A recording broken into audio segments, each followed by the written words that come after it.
open. Couple of housekeeping matters. These are official court proceedings. These are public proceedings. The YouTube link, Zoom link, and password are available on the court's webpage. Because these are official court proceedings, you must adhere to and abide by professional courtroom decorum. What does that mean? That means you shall present yourself as if you were physically in the courthouse. That means no driving, no drinking, no smoking, no eating, no lying in bed, can't be at the dentist's office, can't be at the doctor's office. Find some place where you're comfortable, be seated, and be still. Yes, Your Honor. You're Lindsay Stringer, is that correct? Yes, ma'am. You can put your hand down. You're a petitioner in this matter, is that right? Yes, ma'am. You residents in the state of Georgia for more than 6 months prior to filing this action? Yes. Cortez Harris is the respondent in this matter, your husband? Yes, ma'am. Right, and right now he's in jail? They put him on house arrest. But yes, to my knowledge, he was in jail. So all right, you served him while he was in jail? Yes, ma'am, I did. And he received it. Okay. And all right, and looks like, okay, so you're asking for an annulment. Tell me why. I'm asking for an annulment because I was fraudulently induced into this marriage. I was under the impression that he was a certain type of person, an individual, that he had a job, he was a good person, like he had his degree, he wasn't in the streets. This man basically committed fraud against me. He lied about who he was. And when I found out who he was, like he basically tried to beat me and tried to take my life. I was in the hospital, and like he would beat me with objects. He caused permanent damage to my eye. I submitted the paperwork for that. So there's still a criminal case going on, and I've been in court for this for a couple of times. I submitted this paperwork back in June, but he has received it because when I submitted the first time, he received it, but he never showed up to court. I believe there was a substitute judge, and basically the jail people, they said it was something wrong with the jail camera, but he was supposed to be there. So they had put us back on the I'm sorry, let me go back to how you were induced into the marriage. Tell me that again. I was induced to the marriage because I was under the impression that he was a particular type of individual. He told me he had his degrees, he was working, he didn't have any kids, he wasn't in gang-related activity, that he was a particular individual. Even his family was in on it. I met his grandmother and his mother, and they were saying, yes, he has his degrees, he works, he's a good person. So they basically lied to me to get me to marry this man just so they can steal money from me, because I'm a veteran, and basically like I'm just trying to get this annulment so I can just so I have nothing to do with him. Okay, so I'm concerned about the inducement part. So for the grounds of annulment, I don't know if you meet the fraudulent inducement. In that he's not the person you think he is versus how he induced you. So I think you might have a problem on the grounds for annulment. So what I'm going to do is I'm going to look into it, but I'm going to take evidence both ways. So if I have to divorce you instead of doing annulment, do you want me to proceed? Yes, ma'am. I want to proceed because I've been going through this for a year. Okay. So your position is that you wish to divorce. Is that right? Yes, ma'am. Potentially, if the grounds for the annulment, because I think the inducement for the marriage is not the same inducement that you just articulated, but I'll double check the law on it. But if that does not pan out, then you were married on January 31st, 2023, and you separated on March 3rd of 2023. Is that right? Yeah, it was January 3rd of 2023. Third, it's like a 31, but that's third. Okay. Yes, ma'am. And separated in March. In March because I was taken to the hospital. The man was holding me against my will. And that's when he had got arrested. So got arrested for holding you against your will? For holding me against my will and for beating on me. I saw face. I saw the TPO. All right. So, all right then. And so you've been in a bona fide state of separation since March 3rd of 2023? Yes, ma'am. I have not made communication, no contact with this individual. All right, and you have no children born of the marriage? No, ma'am. All debts, liability, assets, property have already been divided, or do you have any joint debts, property or liability? No, we have no joint debts. All right, or property or liability or assets? No, ma'am. All right. And so it is your position that the marriage is irretrievably broken? Yes. No hope of reconciliation? Nope. All right, so I've gotten evidence on both the annulment and the divorce. I'll look through it and determine which grounds we can proceed under. That way I could proceed under either, and I don't have to bring you back if we just took evidence on both, okay? Yes, ma'am. All right, then. And so we'll get this we'll make a decision on it today or tomorrow, and then you'll receive the document via email, okay? Yes, ma'am. Thank you. Have a blessed Both day. of you raise your right hand. Do solemnly swear or affirm. Both of you raise your right hand. Right. Right. Do you And I'm solemnly, also a witness. do you Sorry. solemnly swear or affirm that the testimony you're about to receive is the truth, the whole truth, and nothing but the truth, so help you God? Yes. Yes. All right, you can place your hands down. Okay. So there's a petition for annulment. You're Brittany Stallings, is that correct? Correct. And you Your are, Honor. and you are the petitioner in this matter? Yes, ma'am. I mean, yes, Your Honor. All right, and you've been a resident of the state of Georgia for 6 months prior to filing this action? I have. Your spouse is Gabriel Parker, and you see him on this call. Yes. Mr. Parker, you acknowledge service of process and jurisdiction of this court. Yes, ma'am. Yes, Your And Honor. it is your position that you were married, Ms. Stallings, on September 1st, 2023, and has been separated since September 2023. Yes, Your Honor. And I'm asking Ms. Stallings that. Ms. Stallings, is that correct? Correct. And you're asking for Honor. for what purpose? Okay, so the reason for me petitioning for an annulment is because after I had gone missing in April 2023, I was hospitalized in May and June of 2023. I met Gabriel Parker July 2023 and didn't receive the dosage of medication for my treatment until August 10th, 2023. The time period between the time I got medication administered on August 10th, 2023 and getting married on September 1st, 2023, the medication had not taken effect of working to its best capacity. During that time, I was still suffering from delusions, mania, and psychosis. Therefore, I did not have the mental capacity to have entered into a marriage. And I wasn't able to understand the nature, effect, and consequences of the marriage when entered. Also, due to underlying symptoms of depression, Gabriel Parker was later diagnosed in September 2023 with depressive disorder. Therefore, I don't believe Gabriel Parker had the mental capacity to have entered into the marriage either. All right, and Mr. Parker, is it your belief that Ms. Stallings did not have the capacity to enter into a marriage? Yes, Your Honor. I'm sorry? Yes, Your Honor. Okay, and what made you believe that? And if you thought that, why'd you enter into a marriage with her? Well, I mean, it was a few things. Like, Say that again? I said it was a few things, Your Honor. Like the fact that she had housing, and I was about to be. I can't hear you. Hello? Yes, I can't hear you. Oh, okay. I said no, the fact that she had. Okay, yes, like I said, it was because Miss Stallings had had housing. I don't understand that. She had a place to live, Your Honor. You married her because you wanted to stay in her house. Yes, Your Honor. So you were not marrying her because you wanted to be with her. You took advantage of her mental state because she had housing. Yes, Your Honor. And you realized when you married her that she was not in a state to be married. Yes, Your Honor.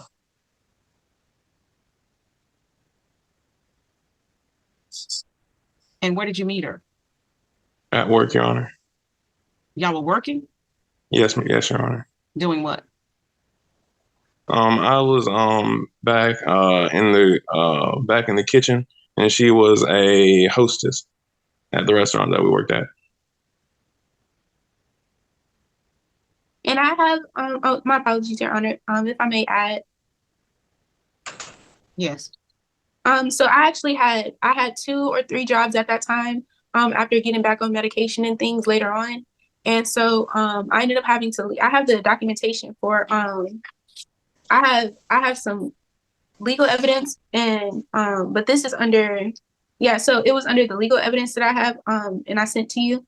It's, pretty much I was working at Chick-fil-A and I had to take a medical leave because at that time I was having, like I said, delusions, mania, psychosis going on. When did you get married? September 1st, 2023. September when? September 1st, 2023. Correct. 2023. Correct. Yeah. Yes, ma'am. Okay. I mean, yes, Your Honor. I meant to say. No apologies. And you have a witness here for what purpose? Correct. At that time, I had ended up calling her, and she was pretty much there in regards to me going to a mental hospital. We did end up leaving that hospital because it was like a long line and things, and I just thought I could just tough it out and stuff and try to get through it. But I have documentation for the previous hospitalization that I had that earlier that year and things, and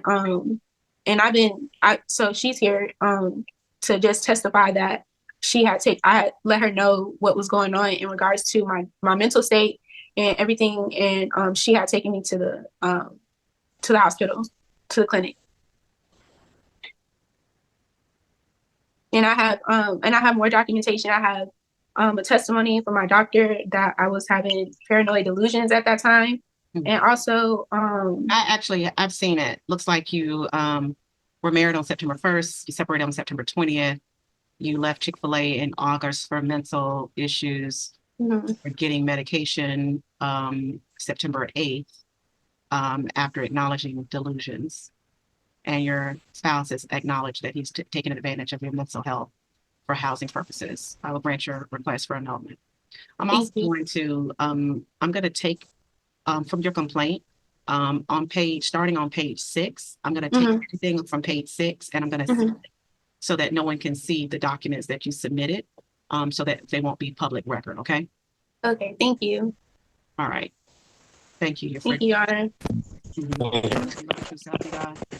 Yes. All right, you are Marquita Kernan, petitioner in this matter, is that right? Yes, ma'am. You've been a resident of the state of Georgia for more than 6 months prior to filing this action? Yes, ma'am. House is Marcus Edward Kernan, and he's on this call with you. Yes. Mr. Kernan, you acknowledge service of process and jurisdiction of this court? Yes. It is your position, Ms. Kernan, that you were married on October 17, 2013, separated on October 29, 2015? Yes, ma'am.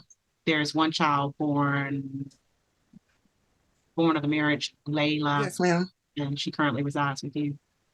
She does, but she's with her dad right now. I called him for an emergency purpose. But she resides with you? Yes, ma'am. All right. And your, let's see, looks like you have a parenting plan. Is that right? Yes, ma'am. That parenting plan resolves all outstanding issues? Yeah, it's supposed to. Well, in the parenting plan, you indicated that there was going to be joint physical custody. How is that? Yes, like Marcus and I take turns with Layla. We have been for years. Take turns how? Like, for instance, like some holidays and stuff, she goes with him. Holidays, she be at home with me. I'm not talking about holidays. I'm talking about every day. Like on an everyday basis, since December this past year, Layla has been with her dad. I called her dad because she opened up the door for a sheriff officer while I was at work, and I called her dad. She's been with her dad since when? December. Because he put her in school up there, so I just told him I would wait until the school year is over. Okay, I need to understand what's happening, because if you have a joint physical custody plan, it has to be in detail. You can't say we do what we want, because generally that works, but up until it doesn't work. Until you decide to come and get her on April 27th, and he decides that, nah, that won't be happening. Right. So I need to know what the plan is. Well, the plan is for Layla to continue to live with me and visit her dad. She's not living with you, ma'am. She lives with him. Yes, for now. Layla comes back home after. She's not continuing to live with you because she doesn't live with you now. She lives with him. So what's the plan for her to actually live with you? I'm waiting on the school year to end. And then what will happen at the end of the school year? I go pick her up and bring her back here to Georgia. She's not in Georgia. She's in Missouri with her father. Okay, then it's clearly not going to be a joint physical custody, because that's impossible.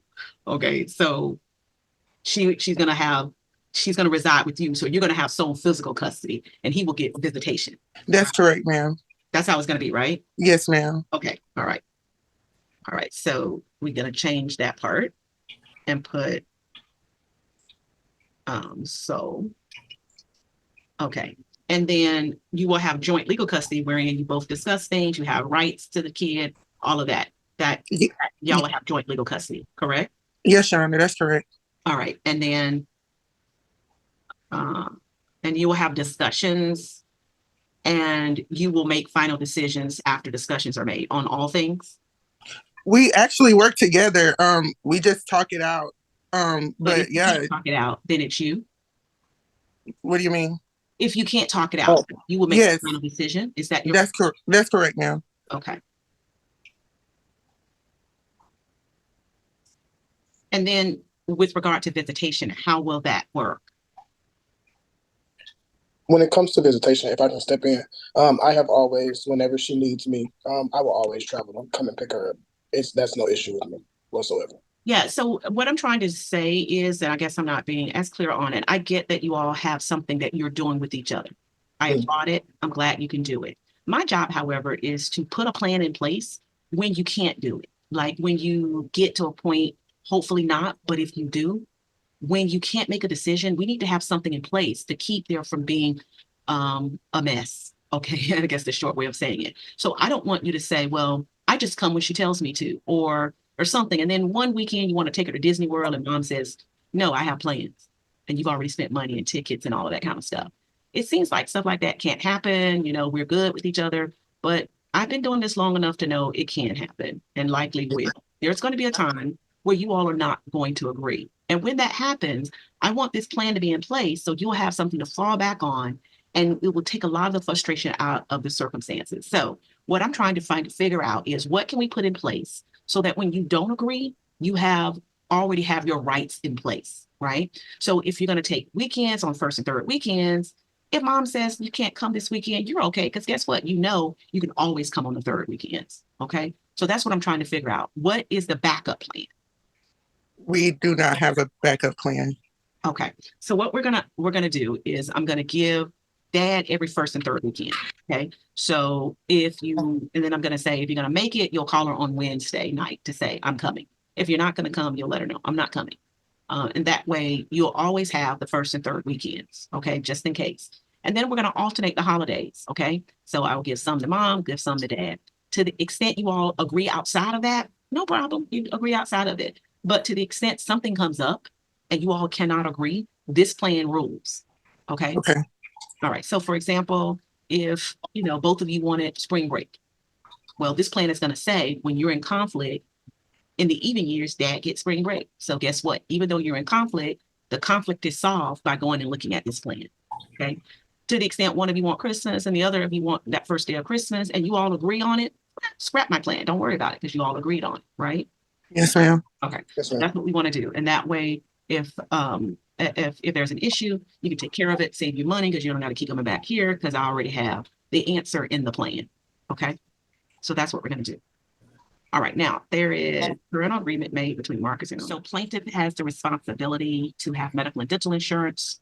Yes, I carry her.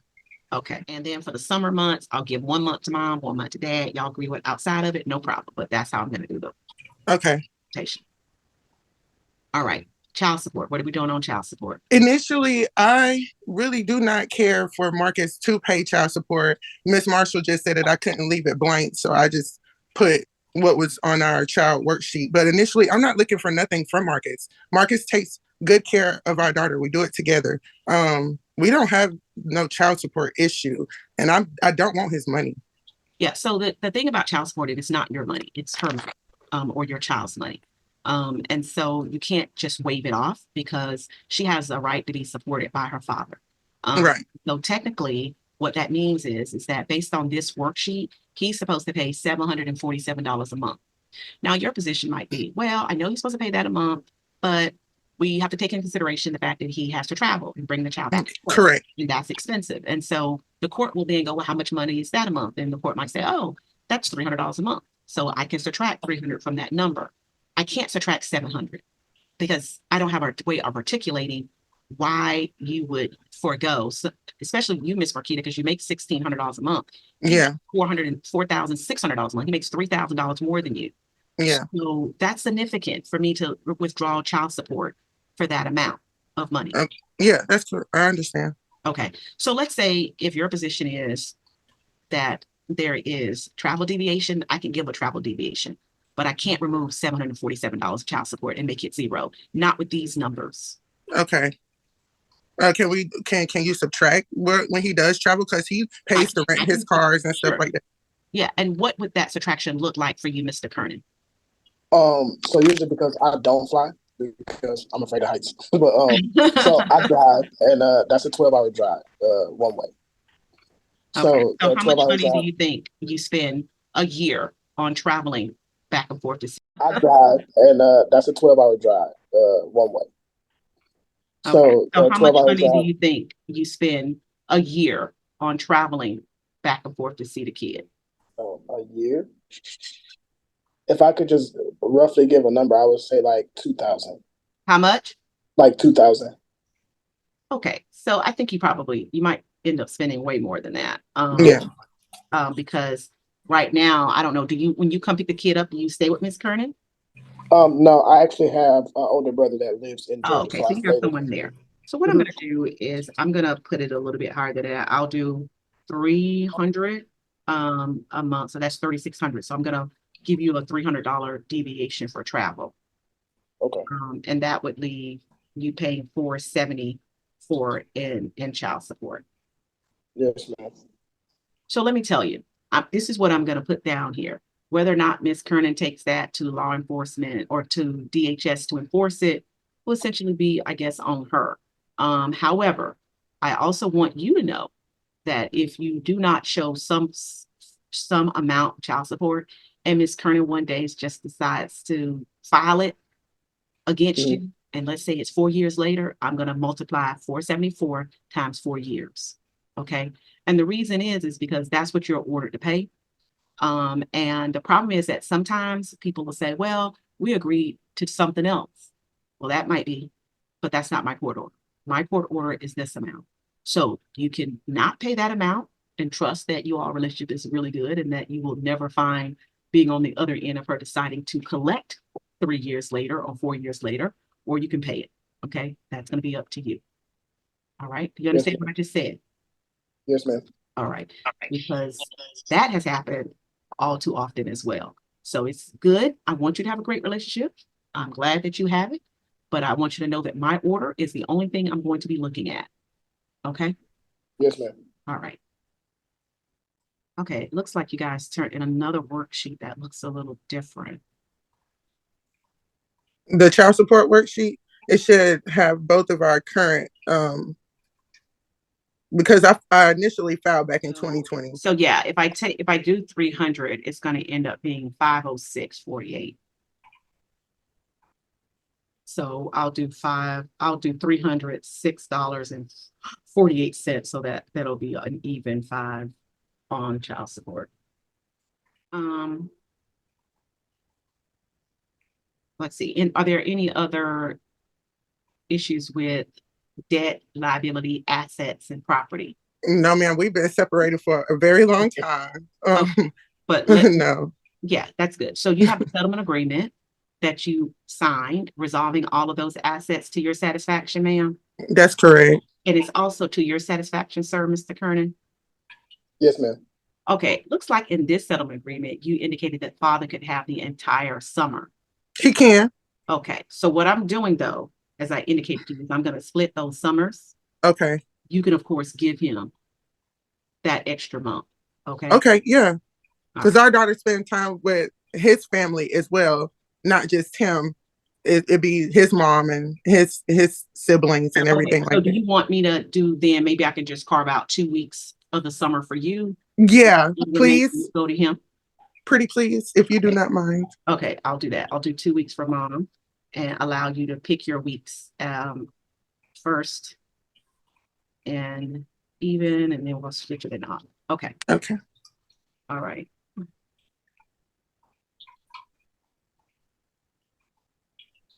All right, I think I resolved all our other matters. There's anything else that I have not resolved? No, I just want to make sure that I'm able to have a place to pick her up and drop her off. If, one year he may say he can't make it and I have to bring her to him. You know, Okay. I just So need you to. want to make sure that that agreement that you said that you all have to have a valid home address. That's correct. Okay. So I'll add valid home and valid phone number at all times. Please. Thank you so much. All right. And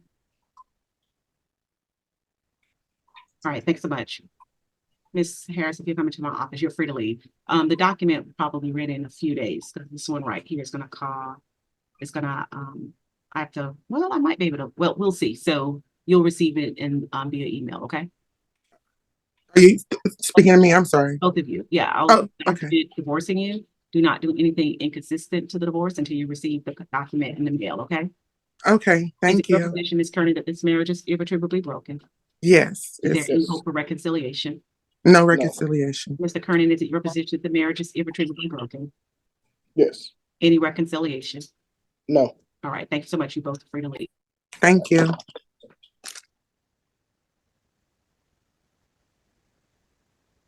Okay, so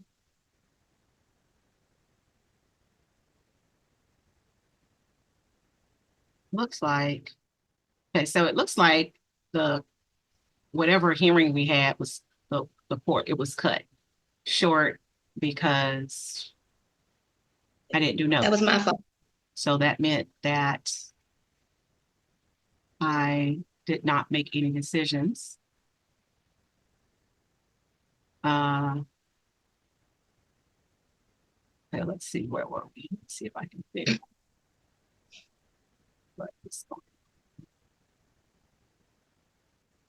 How old is the child here? She's 5. 5? Yes, ma'am. Yeah, 5 years old. Okay, Mr. Pace, you're not driving, are you? No, ma'am. No, ma'am. I'm just sitting in the car. Okay. So I can hear you clearly this time. I know last time you weren't able to hear me as well. So Okay. Okay. All right. So it looks like Miss Harris filed a motion for reconsideration. What was the grounds for the motion for reconsideration? What were the grounds? Because you're talking to me, Miss Barrie, Yes. Your Honor. I was never served, and I didn't know about that he filed all these petitions. I know that I gave her to him for the summer, and I didn't get her back. He was supposed to return in August, and then that's when I was told that he had temporary custody. Did you have y'all made contact with Miss Crystal Wright? She filed an entry. She was a guardian item. Has she made contact with you guys? Yeah. I've Yes, talked ma'am. to her. I did everything she asked me to. Huh? What was that?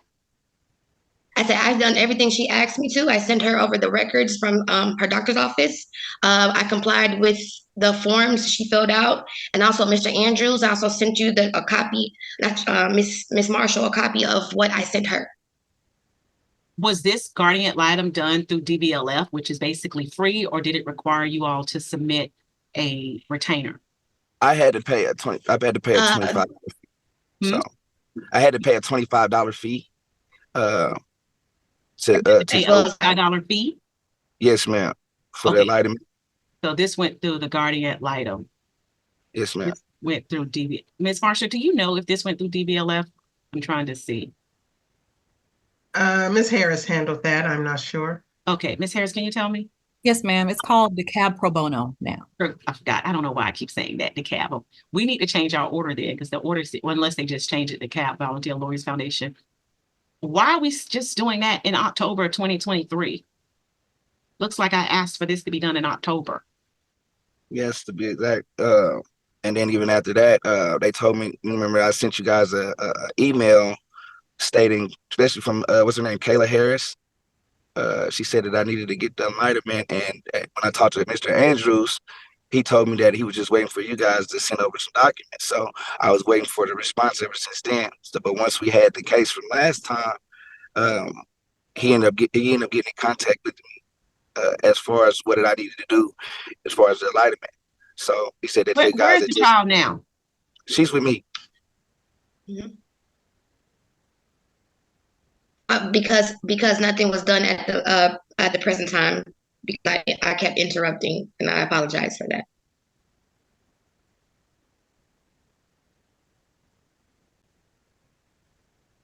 Okay, and how did Mr. Pace get the child? He picked her up from my home in May of 2023. He had my new address. He knew my old address. When when he filed for all the other cases, my old address was still on the form, so I never was served. And I believe last time that we spoke, you dismissed all 4 cases, so I never got served because usually it goes through the e-file and both recipients get it. I never got nothing. So when I called the police to come to my home for him to return because he cut his phone off, like right now he blocked me. So I have to contact him or her, my daughter, through a cell phone, and she's 5. So, I mean, we can't talk like parents. And I had to call the police, and the police told me that it's a civil matter. And then the detective, and he went down there. That's how I found out he had temporary custody. He never said nothing. I never went to court. I never knew anything about court. So I just got blindsided. Okay, I think I remember now. Okay, I think it's coming back. Okay, it's coming back. So was there a domestic matter that occurred at your home?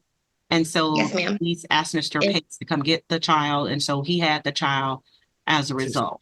Okay. Right. And had an argument. Was that you had moved, I think, to Stockbridge or moved farther out with, did you move out with a cousin or somebody or? Who, me? Yes. Did you move out with a cousin? No, she still lives with him. She still lives with him. No, I don't live with a man. No, I don't. This gonna be with every man I date? You gonna do this with every man? Okay. Are we about to do this again?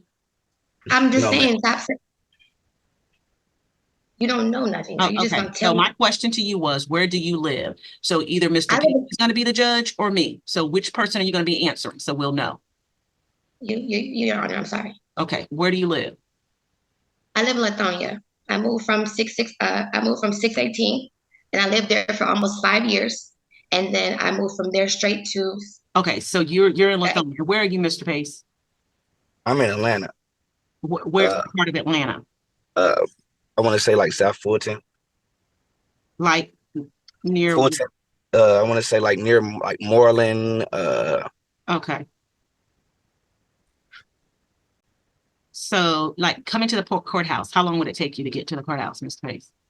I'd say probably like 25 to 30 minutes at the most traffic. What about you? It might come to the highway, maybe 20 minutes. Depending on the time of the day. If we're talking going to the highway. Okay. May I say something, Your Honor? No, give me a second. Okay. All right. So tell me, Ms. Harris, where this child had lived. Start with birth. Tell me where the child has lived. With me and Mr. Pace lived together. I moved here from Missouri, and then he came up. Our first home was 4124 Belvedere Square. We stayed there for about five years with my first child. He was around for my first. You and Mr. Pace have another child? No, I had a child. When he met me, I was pregnant. My first child's father died, so he raised her, and me and him broke up because of financial difficulties. And then I moved into 618 Ashley Place Apartments, and I lived there from 2019 to 2020, end of 2022.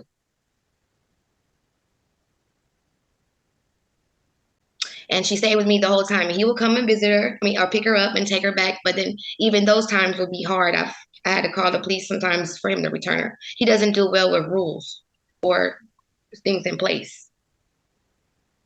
But he's been an active father. He has been an active father in her life.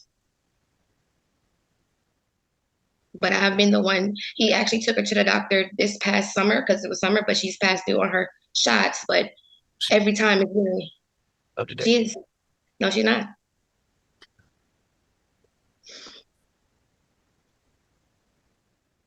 I spoke with the doctor, and it kind of brought some alertment to my attention that it's some personal signs that he saw that I wanted to bring to attention towards my child and her education, where I want her to be placed, and I want her to be on a regiment schedule with her peers in her age group. Where is she now? She's She's at with Cozy Kids. She's at Cozy Kids daycare. Okay, that's right. And where's that daycare? It's Okay. And I think at the time there was some concern that she had with Cozy Kids. What was that? It was a house daycare. A house That's daycare. what. Yes, but what the doctor spoke with me and it's on her medical report that some of her motor skills and some of her things are on delaying. Now, my first child has special needs. Being that I'm already aware on certain things, Mr. Pace is not really equivalent when it comes to he's in denial. But my thing is her education. I want her to be on a schedule. Like I want her to be able to comprehend and know what she's doing. And she's 5, so when she gets into like she should be in Head Start. You know, she's at a daycare, but she should be in Head Start, then kindergarten, then as a placement. Like my first child has an IEP. When did she turn 5? She just turned 5 this year, January 1st. January. But they have Head Start. They have Head Start class. It's just like a daycare, but it gets you ready for kindergarten. And then it gets you ready for kindergarten, gets you ready for first grade. It's a chain of command that you follow. You can't have any gaps. Okay. So after Ashley placed, there was an incident at your home. Police told Mr. Pace to come get the child. Then what? I called Mr. Pace. Oh, you called Mr. Pace and said, come get the child. I said, come get. And then what happened? And then when he got there, the police was there. The police was already like, oh, he's here. I said, yeah. The gentleman was gone. And I released my children to both of them to Mr. Pace. Now, prior to that, he has another child in Texas that we already agreed on. They were gonna visit because her sister lives in Texas. So I was under the impression they were gonna do, have some time with his kids and go out and do stuff for summer. I kept in contact. So the time that he went to file this, I'm working. I'm thinking he's just spending time with his daughter and giving me a little break. Because I've always had to work and pay for daycare and do this and ask him, can he pay $25 for her pull-ups and snacks? And he wouldn't even do that. So this time I felt like he was kind of on my side. Like, thank you, finally coming around. To find out I got no custody. I have to go on his terms. And then when I wanted to come see her in Hex County, he wanted to give me visitation at a park. And I was like, excuse me? So he wouldn't let me take her. He had his own. But that was for what the court decided. I guess from the temporary custody, it was under his discretion. So then he started letting me get her for Christmas and then off. Okay. So when the last time you've actually had her in your possession? For Easter. For Easter, then I had her when he went to jail. And then I had her for that week, but throughout that week, he kept calling the police on me. So then I was like, well, I can't spend some time with. They're not even in school. I can't spend some time with my daughter. And then the last day, the police a detective called me on Saturday, and I said, well, I had plans to go to Easter egg hunt to a church Easter egg hunt. And why would the detective call you? Because he told them that I kidnapped the child, but he calling me at the time. He went to jail. I had already given him custody of her. Yeah. And his family told me that my daughter was with the girlfriend to go get my child. So the police released her to me. So throughout the week I had her, he's calling me, bring her back, get back. And I'm like, well, what's wrong with me having some time, like spending time with her? She's, where I live, she be popping up here all the time. And every time he pop up over here, it's just me and my daughter. And but this goes into play. He keeps up. If I go on a date with somebody, he keeps up on my social media. He keeps up with, you can't stop my movement. If I want to date, I date. You can't say I don't want no man around my kid. Understandable what happened for that situation. But I did what I was supposed to do. I pressed charges on him and I kept it on my house. I did what I was supposed to, and I called him to come pick my child up. So I removed her from the danger and followed what the police told me to do. So I did that. So he's still punishing me because, and he's like, you've had 8 relationships. I have not had 8 relationships. How are you counting my relationships? How do you know that? We don't even live together. So I don't know if it's like, I'm not understanding what does that have to do with my daughter and we being parents. We cannot co-parent for nothing. And I feel like that's a shame because we used to be able to co-parent, but now we can't. Okay. He was more of the fun dad, like go out to the parks and stuff like that. All right, Mr. Pace, what is your understanding of how the child got in your care and how things Okay. turned? Okay, like I said, from where we first started at, the first incident where I was getting called, excuse me, I was getting calls from her friends, neighbors, family, that she keeps my kids with. Well, I should say kid, because she keeps me from the other one now due to the situation that we have now. But let's start there. I got a call that I needed to come get my kids from her sister, which is not her real sister, it's her brother's kid's mother. She told me that that you need to come get your kid, because Kim is not in her right mind at this time, and she's dealing. You know? We didn't hear you. You were frozen after you said Kim is not in her right mind. Okay, so let's say she wasn't in her right mind. So it allowed me to come to kids. So I sent videos and text messages of the situation. But to answer the question, after I talked to her sister, she let me take the kids. Not only did she let me take the kids, Kim wasn't even aware that I had kids. She also had this man in the background,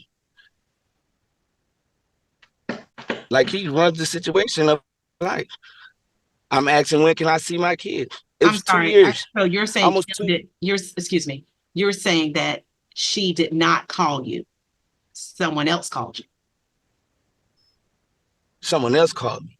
Someone else called me. That's the first incident. The second, she called herself telling me that she was abused and my daughter hit her head. What are you Not only that. I'm sorry, you're gonna have to back up for me. The incident that I asked you to start with was the incident that you went to pick up your daughter. What incident are you talking about? Okay, you're gonna have to find a better mode, because The incident when I had to go get my daughter was at like. I cannot hear Yes, you ma'am. going in and out. You're frozen. It's very difficult to hear you. And can you hear me now? Am I frozen? Yes. Am I frozen? I'm still frozen. Are you moving now? Okay, I just turned my Wi-Fi. It's probably my Wi-Fi because I'm probably in a dead area. That's why I came out to the car because I didn't have no service. But the first incident when I got called for, as far as when she called, and the police was telling me that I had to come get my kids, or ADS was going to be ADS was about to be involved or on their way, so I needed to come get my kids. So that's when I came. It's like you or did not call you? No, they called me. They called me at 3:30. That's not what I'm asking you. Listen to me. I'm not asking about they. My question is, did she call you? Yes, ma'am. She called me at 3:30 in the morning. Okay. Now what happened? After that, I came instantly. Okay. The police told me to come get my kid. Okay. So I came and got both kids, just for the matter. So, and then after that, I took the oldest one to Gigi's house, which is her best friend's mother's. So she watches her. And I took her over there because of the false allegations she tried to throw against me when she gets mad or have her little bitter moments or mood swings. I'm not sure why is it like this, because we used to be on a good point.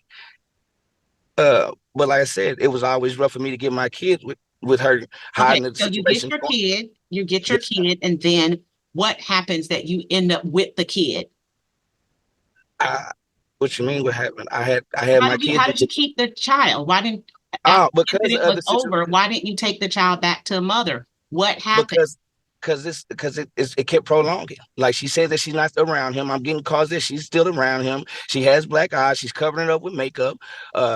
Defects called me to get information. They didn't want to give me information on why they're calling me in the matter of the situation.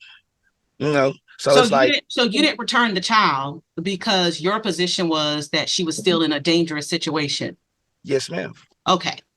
And at what point did you file for legitimation and custody of the child? When was that?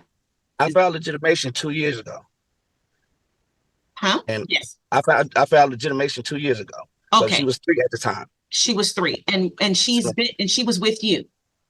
No, ma'am. She was actually with her mother. We was actually When did you get the child? What date and year was it? The date that I got her was I want to say May of last year. So May of 2023, you got. Yeah, May 23, I got her. Well, I had her. Yes, ma'am. Okay. And then it was mom trying to get the child back in May of 2023. No, ma'am, she wasn't. When did she try to get the child back? I say probably like months later. I want to say months later. So it was May. So probably like a little bit after August. But the moment that I didn't send my child back because you're under oath. So from May to August, mom did not try to get the child back. No, ma'am, she didn't. Okay. In August, she tries to get the child back, and your response is? No, I would say like September, because that's when I just took my oldest girl back. Okay, in September, you try to get the child back. She tries to get the child back, and your response is? I tried to comply with her to meet at a park because my daughter didn't feel safe to come there. Ma'am, so I wasn't going. Sir, I didn't ask you whether you allowed visitation. My question to you was, when she asked for her daughter back, what was your response? I told her she can meet me at a park.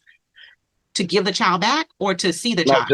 Just to see the child because my daughter didn't want to go back. Your response was no? Yes, ma'am. Okay, and why was it no at that point? Because my daughter didn't feel safe to go home. It's never been a time that she never wanted to go home with her mom. Okay. But this time in particular, she didn't want to go home because she didn't feel safe. So your daughter, who was what at the time, 3 or 4? She was 4. Okay, so your 4-year-old daughter said, I don't want to go home with mom. Correct. Okay, and so at that point, you decided that she could not have the child back, but she could visit with the child. Yes, ma'am. Okay, and what was the visitation arrangement? What was she getting? I asked her to meet me at a park, or or a public place to where you can enjoy yourself with her. So your visitation was going to be supervised in public. Yes, ma'am. And why would she not be able to take the child with her? Because she still lives with this man that she's currently saying that she's not with. Okay. And that's the main reason. Like it's a bunch of manipulated lies to the point where I don't feel safe or sure because of so many situations that's prior beyond this. Okay. And so because you think she was still with the man, your position was, I'm going to keep my daughter until I know you're not with him. It's basically correct. Okay. And at some point, did you discover that she was not with him, or is it your position she is still with him? She's still with him to this day. Okay. I'm not going to stalk pages or to seek to look up for her or check up for her. I'm checking for my kid.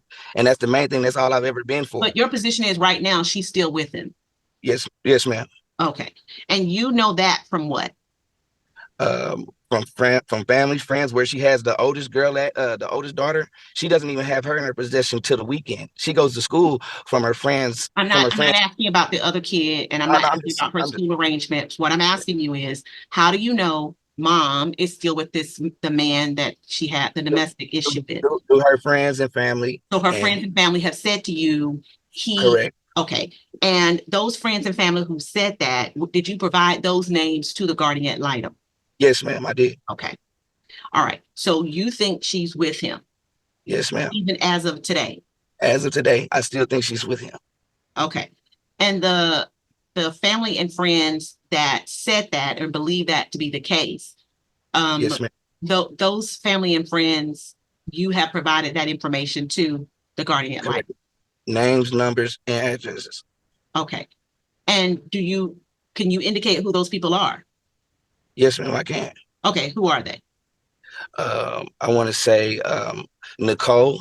Can't remember her last name, but this is our oldest, our sister, our brother's kid's mother.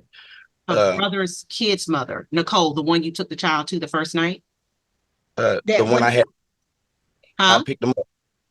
It's where I picked them up from. She came and got them. She came and got them from Kimberly because she wasn't in her right mind. Kimberly gave her her rights. And Nicole said to you that she is still with him. When was the last time she told you that? Last time I talked to Nicole was, I would say, like August. Well, it's not August, but what's today? March or April. Last time it was like a little bit before October, before the case. Before you set my case to be temporary custody and to get an enlightenment. That was the last time I But talked to how her. do you tell? You said that she's still with him today. Who's giving you that information? Oh, that's what I was telling you. Where my daughter, where our normal meetup spot is the lady named Gigi. That's where I get all my information from. Who is Gigi? This is the lady that looks over my kids when she's not able to watch. When she's not able to watch her.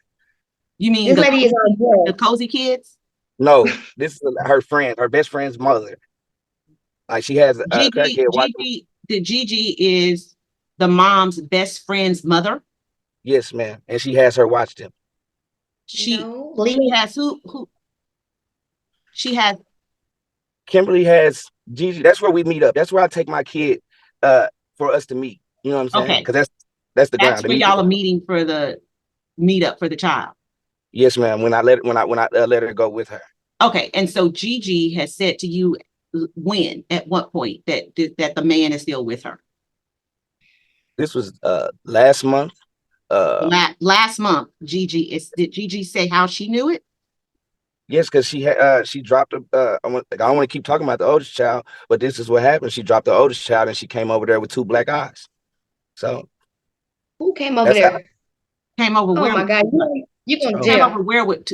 So did Gigi's mom say that she saw Kimberly with this man, or is she speculating based on something she saw? Yes, ma'am. Yes, ma'am. Gigi is saying, I've seen her with this man. Correct. Okay.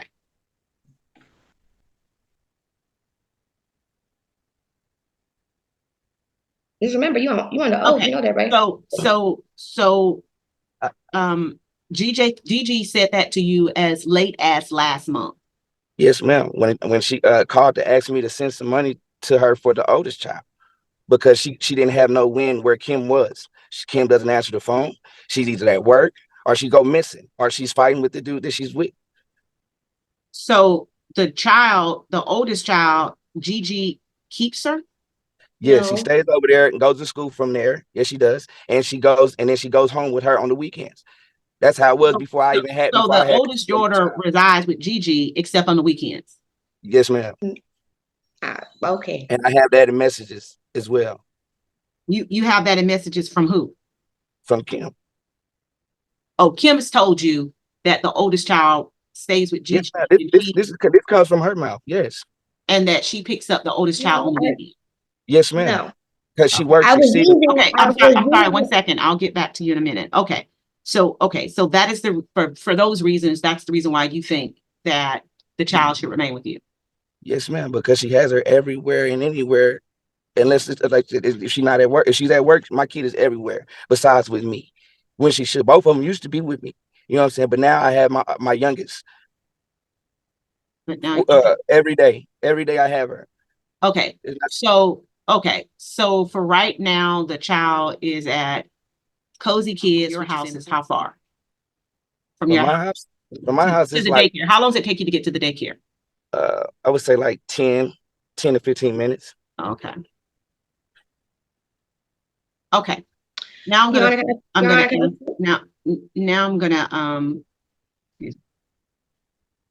May I comply on what he said, Miss? Yes. Your Honor. Give me 1 second. My screen went off. Okay.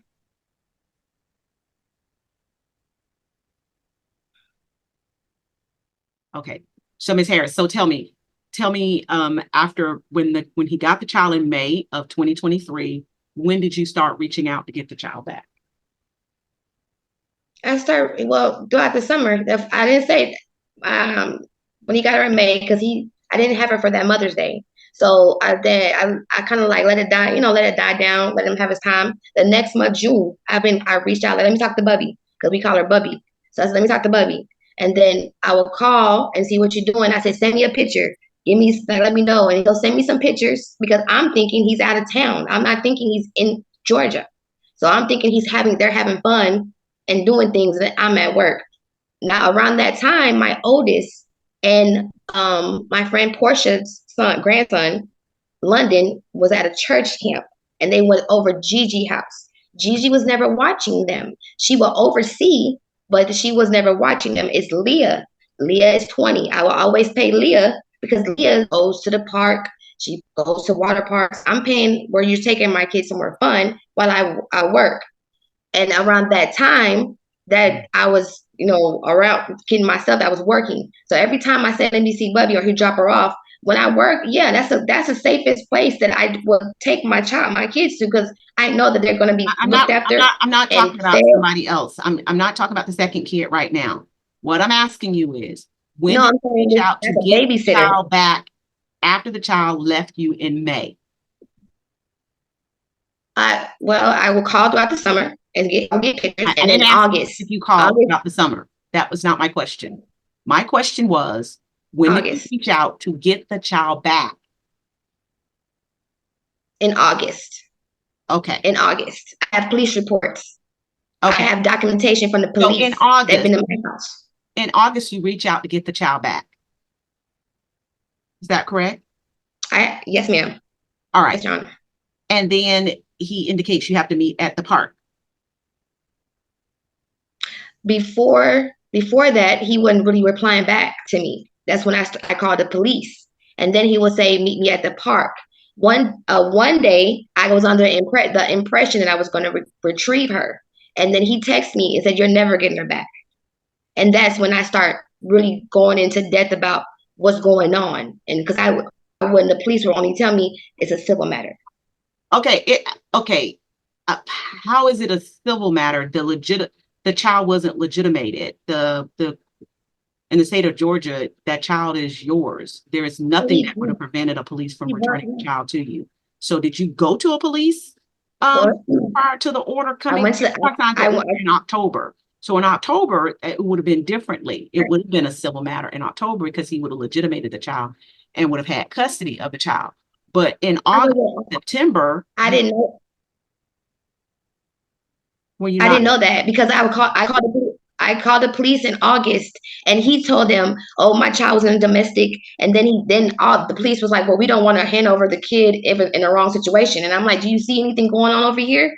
So then when I went to the police station, he came down there with documentation signed by the judge that he had temporary custody. And this was from August. That was in October. No, I was calling the police since August. I sent over court records at e-file. I've been calling since August. Yeah, but trying to get so the temporary order wasn't filed until October. Correct. 5 months. Look. Okay, when I never got I didn't. But when I was signed, I didn't get no notice because I was still around calling the police. She's lying. When did I get served? When did I get served? Not for that. I've been at this address. You were served. I never. You picked up from this address. You put my old address down. I'm not going to do that with you. She was. Honor, can I say this? My position was she was not served. But she was served. Yeah, Honor, she was served. I was not served. I was on my mother. I was not served. So, hey, please stop. Seriously? Sorry.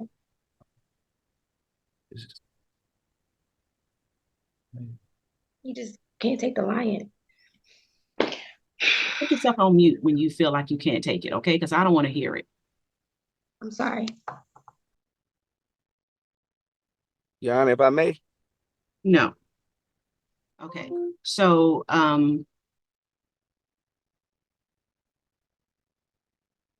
he indicates that he was told by members of the family that you were with this guy who was involved in this domestic matter. When was the last time you were in a relationship with him?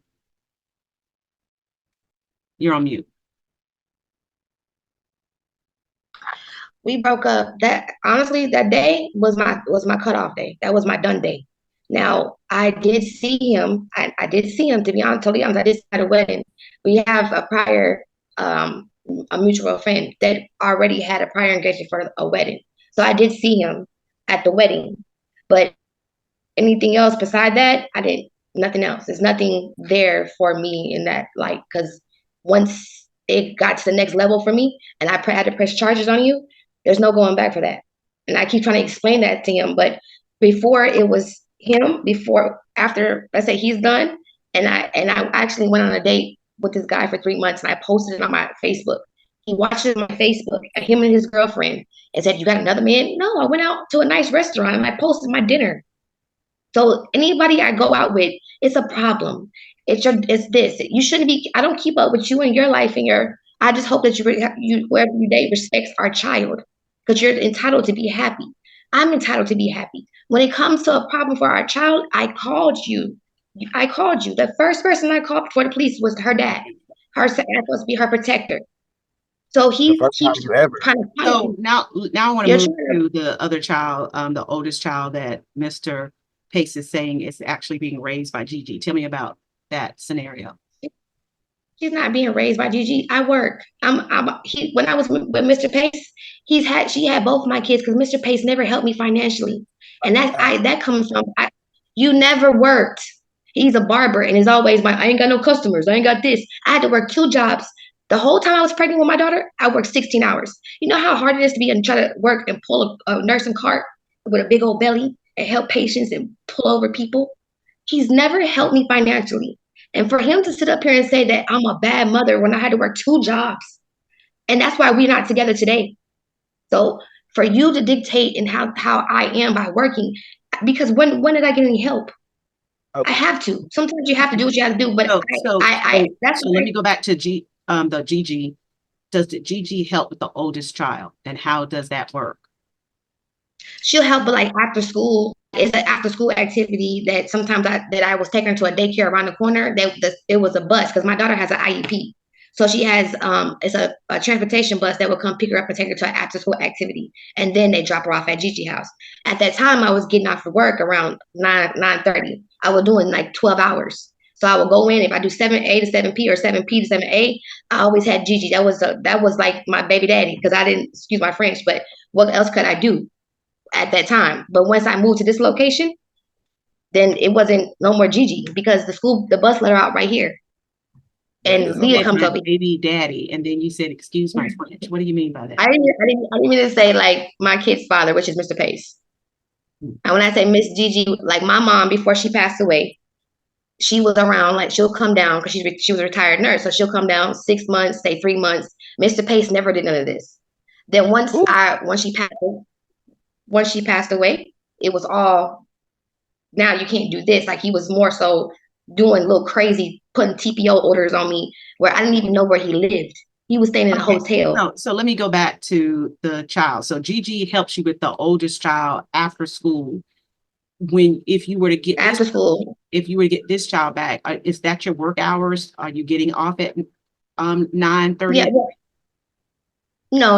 It was at the time. She works overnight. No. Hours a day. Mr. Pace, I promise you, stop it. Just about to put myself. I'm sorry. I'm gonna just put myself on mute. If I have to do it one more time, I promise you, I'm gonna stop this hearing again. Please quit. Okay, I'm sorry.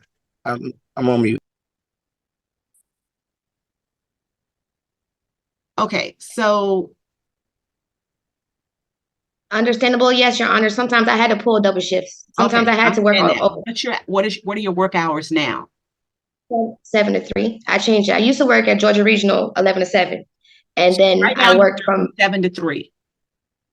Yeah, 7A to 7 to 3. I would sometimes, if I could stay over the weekends, I would do 12 hours every other weekend now. I don't do it every weekend no more. Okay. And when you do that, Gigi helps you. She does. Do you have any reason why Gigi would tell Mr. Pace that you're still having a relationship with this other man? Gigi don't even like Mr. Pace. And don't no grandma that know my mama that will see a woman work so hard, have something to, yeah, hey, how you doing? That's what she do. She do this. So you don't think Gigi said this?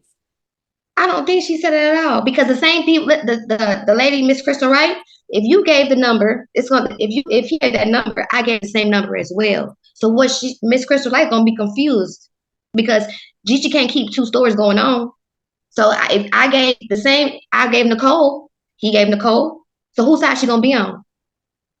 Nicole is Gigi? No, Nicole is my sister-in-law that don't like him because when she did say that that time I had. Okay, so Nicole may have said it initially when you went to get the kid, but you don't think she continued to say you were with this dude? Around that time, Nicole didn't really know the man I was dating, that was that man that I with the whole indication. When she got to know him, then she was like, "Oh, okay, you're not so bad." But then what's done what people do behind closed doors is not always in the light. So once I started telling her, then once I filed I pressed charges, and I told her about it. It was no more coming around. But I had to make that. Why do you believe she may have said? Do you think she may have said to Mr. Pace that? No, because initially when she came and got my kids, I was moving. I had to move from that location, so she was watching them. He came and lied to her, which I have it on audio. Said that, "Come on, let me see the kids." And so she felt bad and gave them to her. Then he would not return them. I sent over in an e-file where I had called the police and he wasn't legitimized for him to return us back to that location, which the police officer said that Nicole Wallace is not the mother. So I didn't give authorization for you to take them. You got them from the sister. I didn't even know he had them because I thought my sister was watching them. When you filed the police report, you said you filed a police report in August asking for him to return the children. Yes, I did. You have all that report. It's all. I e-filed everything, and I sent over emails. Filed it when? Because I'm looking. I sent over emails. I sent over emails. You sent it to the email drop. When did you send that? The original hearing or this one? The original hearing. I pulled everything off. I got it from what's her name? Miss Marshall or Miss Harris? No, who I sent it to, or where I get it from? Oh, Miss Marshall. All right, Miss Marshall, can you look to see if you can find the original drop for that? And I'm sorry, Judge, I can barely hear you. I'm sorry, say that, Miss Marshall, again. I'm sorry, I didn't hear you. I just need the evidence drop on the Pace versus Harris case. I think they will be the first hearing that we had a few weeks ago. From the very first hearing? Very first hearing. She said she filed a police report in there and I want to see it. Mr. Pace, were you aware that she was trying to get the child back by August and September? I think you said you were. You didn't think that she should get the child at that point. Correct. Okay. So, but then even after I got my temporary custody, Enlightenment, as far as me trying to get her to comply and seeing the child, she didn't believe that I had temporary custody. I told her that. I had rights to my child because she keep coming up to my jobs with the police, harassing me, talking about that I'm not, I did a custody, we got a custody agreement, telling lies to the police, and I haven't even talked to her. The days before that I talked to her, she didn't even talk to me. We hadn't even talked. But I told her a couple days before, let's meet at the park.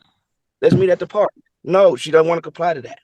So I'm like, okay, well, fine. Whenever you're ready, we can make a visitation, and that'll be that. Other than that, she wasn't trying to do that. So okay, so the child is 5, and the child is will be in school in August. Yes, ma'am. I want her to go with her sister so her sister can watch over her and get this. It's supposed to be that way. How old is her sister again? 9. And they were supposed to start school this year together. And I mean, like for her, because I did before school and after school, and I just feel like she's missing out on some of the activities that I did with my first child. Because the school I was going to put her in, she went to a prom, which Victor Pace accompanied her. She had a prom. She was named prom queen it was for kindergarten, pre-K. But she's missing out on daddy dance, all those little activities that I put her in this Christian Academy school that I had to pay. All right, so here's what I'm going to do. I'm going to return the child to mom. I was inclined to do a split custody, but I don't think I can because father lives too far away. Now, let me ask you, Mr. Pace, what do you do for a living? I cut hair. I do Uber. I do Lyft. I DJ events. But I take care of my kid. Something she doesn't do. She hasn't sent money to her for the whole time that I had her. To say I'm not concerned about. I don't understand now, Mr. Pace. Well, the problem is that when you receive the child, under the issues that mother was asking for your assistance. She asked for your help. And I've always helped her. And I get that part. What you asked me why, and I'm trying to explain to you. I'm sorry. She asked you for your assistance, and so she gave the child to you under assistance. She didn't say take custody of the child. and so that therein lies the issue. Your issue became that you thought the child was in danger, and so therefore you kept the child because you thought the child was in danger. Based on what she just presented to me, that danger no longer exists. Okay, and so there's no reason for the child to remain with you at this point. Now, it doesn't mean that the child wouldn't be better off with you, and that's why you have the guardian ad litem to make a decision that to look into the lifestyle that you say she has, which is sounds like having significant relationships that are abusive. The guardian ad litem is set up to figure this out and determine if that's in fact the case. And so we'll look at it. But the fact you said who's depressed? Hey, can I ask a question? Yes, but let me finish okay. what I'm saying. So that's the reason why I'm going to return the child to mother, because she's been with the child since from birth. And I have too. I have too. I've been with her child and my child. So to say that I have her oldest child more than she have her. She works 16 hours, Your Honor. This is weekly. You said y'all stopped living together in 2019. And I was still taking her. I was still having her. I still have her. Yeah, but she was not living with you, Mr. Pace. She was living with mom, right? But no, I have her. She get her when it's inconvenient for her. I even her oldest one. It'd be inconvenient for her. When she wants to get her. Wait a minute. Wait a minute. Yes, I've always. Wait a minute, Mr. Pace. You're trying to tell me that this child was living with you since 2019? Look, we take turns to have my kid. I've always had her every day. If she didn't take her, I had her. Well, if you had her every day, why are you so afraid to give her to her in September? It doesn't. You can stop. That doesn't make sense to me. Because if you all have a relationship wherein you keep the child sometimes, she keeps the child sometimes, and you all are good with it, what happened in September when you can't let the child go back to mom for a little bit, then you come back and get the child for a little bit? Because she's still justifying him.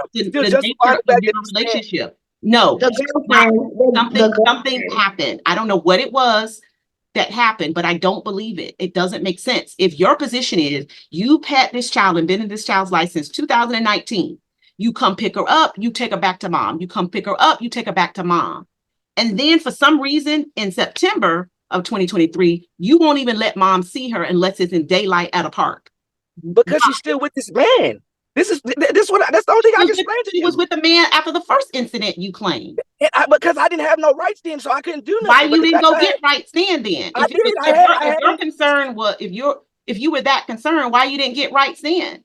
I did, but guess what? I was put off because because you had extra cases. I had to wait till my case was called. So then the moment my case was called, I missed out because I was still. I get it. So then that was the only thing. But then, like I said, I don't understand. Like that's crazy. It is crazy. It's crazy for both of you. You both feel the same. Okay, I get it. Put yourself on mute before you get yourself in trouble.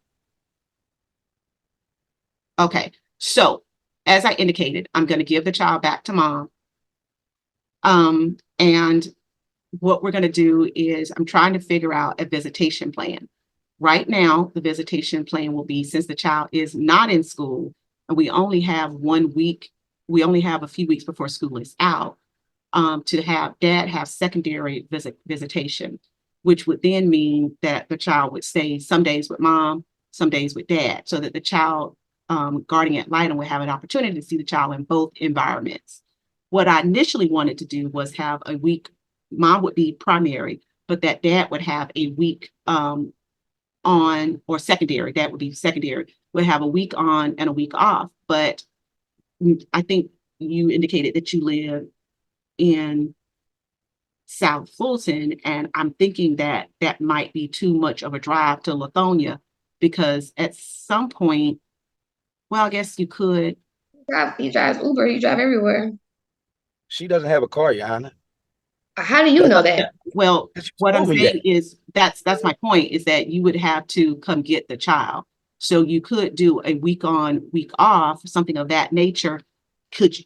I don't know if your employment would allow that. You talking about me or her? You. I have her every day, Yana. I don't think you're hearing me. I have her 7 days a week. Sir, I don't think you're hearing me. I'm asking you, if I split custody and give you 1 week, would you have the ability to get her back and forth to whatever school course. that Of mom course. put them in because you guys are too far apart. Can you understand that? Yes, ma'am. Of course. Of Can course. you do that? Yes, ma'am. I always have. I always have since day one. All right. So, mom, I'm going to give like I said, I'm giving secondary custody so that the child will spend 1 week with you and 1 week with dad. Mom, you can put the child in I don't know if the child can go to a Head Start at this late or another facility at this late, but to the extent you put her in one, then dad would be able to pick the child up, take the child there for school on the weeks that he has the child. This would also give the guardian ad litem an opportunity to see the child in both environments. Okay. I appreciate it, Your Honor. Give me one moment. This time, because I'm going to do the split custody, I'm not going to put any child support in place. Whatever child care that will be split 50-50. And I'll give Ms. Harris the ability to place the child in an appropriate child care environment. And I'm going to start the following week. So on Sunday, this Sunday, Ms. Harris will have the child Sunday. So we'll start Sunday at 7. We'll do starting, let's do Sunday. So we'll do Sunday at 6 p.m. And then you'll return the child the following Sunday at 6 p.m. to dad. Okay. And mom will start this Sunday, the 16th. We're going to have a hearing. I'm going to have a hearing prior. We'll have a final hearing prior to the school year so that we'll know where the child is going to go for the school year once Ms. Wright has an opportunity to do the investigation. Okay. Thank you so much. All right. That'll be the order of the court. Thank you. Y'all are free to leave. All right. All right. So on the Johnson Neer versus Neer case, Mr. Neer, why were you not present this morning? Okay, sorry about that. My apologies, ma'am. I'm gonna give you guys the new email address. I don't know why, but I did not see the email. I don't know if there was something with my filtration system, but I do apologize. When you guys immediately called, I tried to resolve it. So, I can give you an alternate email as well. Again, I don't know what happened there, but I do apologize. I don't want to waste the court's time. I'm sorry, say that one more time. Jeff, can you hear me okay? I can hear you. I just didn't understand. You said something about your email. Yes, ma'am. For some reason, when I look at the emails, like even when you had called me this morning, the one with your name on it, it is not showing up on my Yahoo email for some reason. And I apologize. I had to like manually go in and try to look for something like on the DeKalb County Court. So I do apologize. I'm going to give you another email address as well, if that's okay. And again, I do apologize for wasting your time. Okay. Mr. Sauls, what were the issues this morning that y'all were dealing with? Your Honor, basically, this is a temporary hearing, so we're just trying to set an amount of support. I know that there needs to be some visitation. I think that that the record will reflect and the evidence would show. You want me to just go into it, Judge?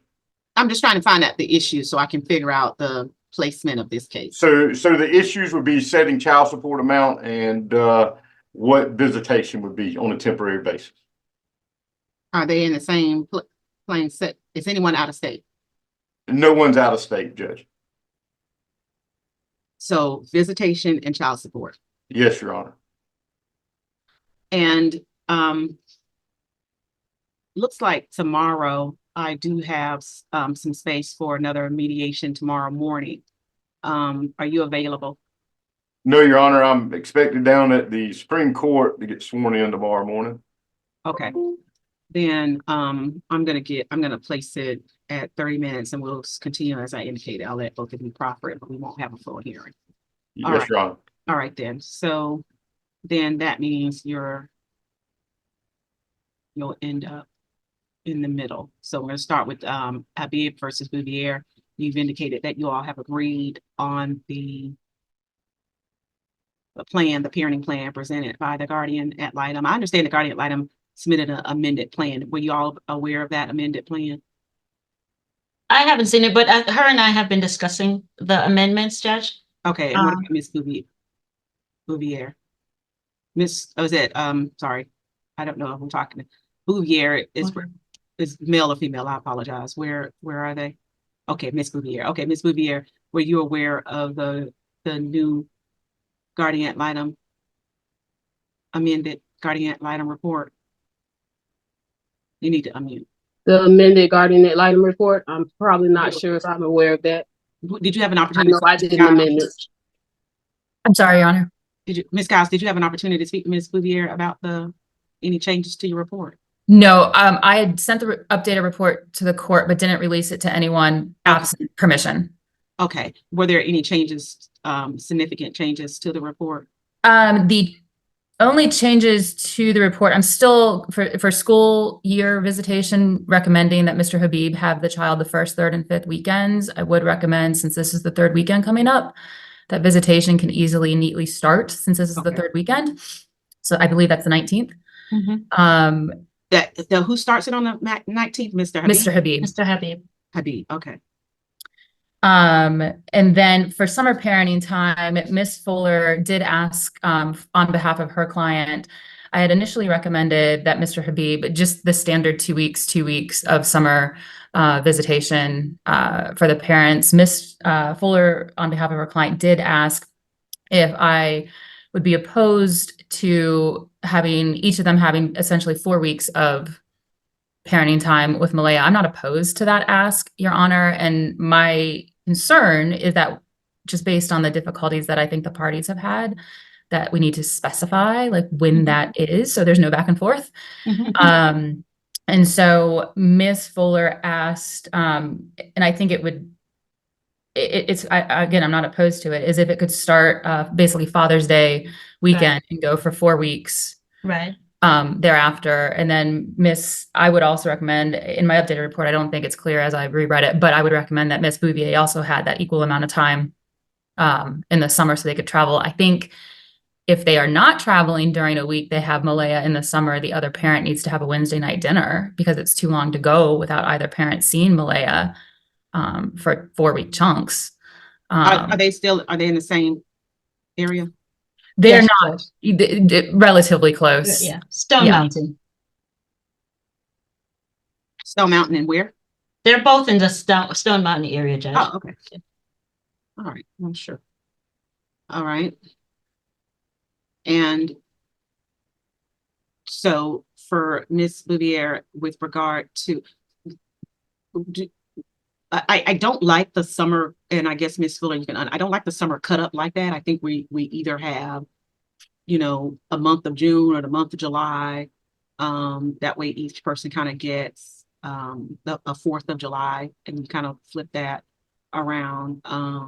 And that I'm more amenable to, but starting on Father's Day, ending some odd time afterwards, I don't care for that unless there's a specific, some type of. Judge, it's okay if we said, and it might be easier if we said the month of June or the month of July, just because the parties, it would be simpler for them. And my client is okay with that.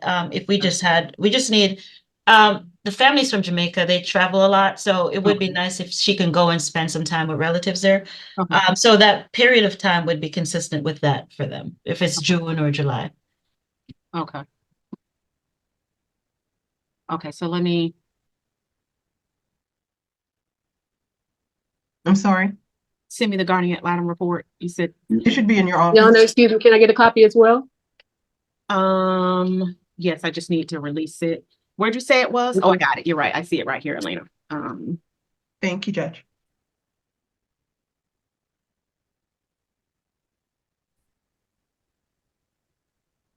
Okay. Miss Marshall. For the record, did anyone? Sorry. Excuse me. For the record, did anyone receive my amended parenting plan? No, I did not, because maybe I misunderstood the announcement. I thought I asked you, were you amenable to the guardian report following it? And I thought you said yes. So you're indicating No, yes. I did not. I haven't seen it at all. The original one you haven't seen? She just you just said that she had an amended parenting plan. That's the one I'm talking about. Yes, I understand that. But the original one that you got, that's the announcement was made from that one. And the announcement Ms. Fuller made was that you all were amenable to that plan. Was that not your understanding? Yes, I have several issues with the original. Okay, so then I misunderstood you, because I was thinking that you said you were all amenable, and so 15 minutes is what I cut out. If you're disagreeing with the plan, that's a full hearing. That's not 15 minutes. So your position is you disagree with the plan. Yes. Okay. All right. Well, that's a whole different ballgame. All right. So that means I am, so that I can kind of get an understanding of time. What specifically do you disagree with? The entire thing. Ma'am, you don't disagree with the entire thing unless you're saying that you don't want the child to have any contact with Mr. Habib. I would like to have supervised visitation. Okay. All right. I also have other things that I actually filed into the case too with Mr. Habib's arrest records. So I have that filed as well. Okay. So on that matter, we're going to put this one towards the end because this is a full hearing. So that it's definitely not 15 minutes. It's more like 2 hours at least. So hold. Let me go back and look. We'll go back to Johnson near to the proffer in that case and kind of see where we are. Let's start with Mr. Sauls. Your Honor, the parties were married since 2009. Well, 2016. They have one child, and I'm not going to say together. The child is 14 years old. The child was adopted by Mr. Neer. And so these parties have been separated since December the 17th of 2023. Mr. Neer has not seen the child since that time. There was, I think the evidence would show that there was some kind of domestic dispute that led to the separation. We understand and we think the evidence would show that Mr. Neer has some ADHD and some pretty severe anxiety for which he is medicated. So as far as visitation goes, the child is 14 and has kind of said that she's a little scared of Mr. Neer. She is seeing a therapist, which is Brittany Gertie at this point in time. So as to the child wanting to see him, the child doesn't want to. So any type of visitation at this point in time, we would ask be supervised. As far as the child support, Mr. Neer worked as a prevention specialist for the health department. He was making about $52,000 a year. We believe that that is $4,333 a month. My client as well makes about $45,000 a year, which is about $3,750 a month. Judge, we think that child support should be about $605 a month, and that's kind of what we're asking for. Does he still work? I don't know. He would have to answer that for you, Judge. As far as we knew, he was still working for the health department. Okay. Okay. When you said he was medicated for some mental health, I didn't know if that was something to be concerned. Okay. So the child was adopted by Mr. Neer, but the child is the biological child of Miss Johnson? That's correct. Okay. I got it. All right then. And So Judge, I guess I need to add this, since this has been pending, Mr. Neer has tried to rescind that adoption in the state of Michigan, but can't rescind an adoption.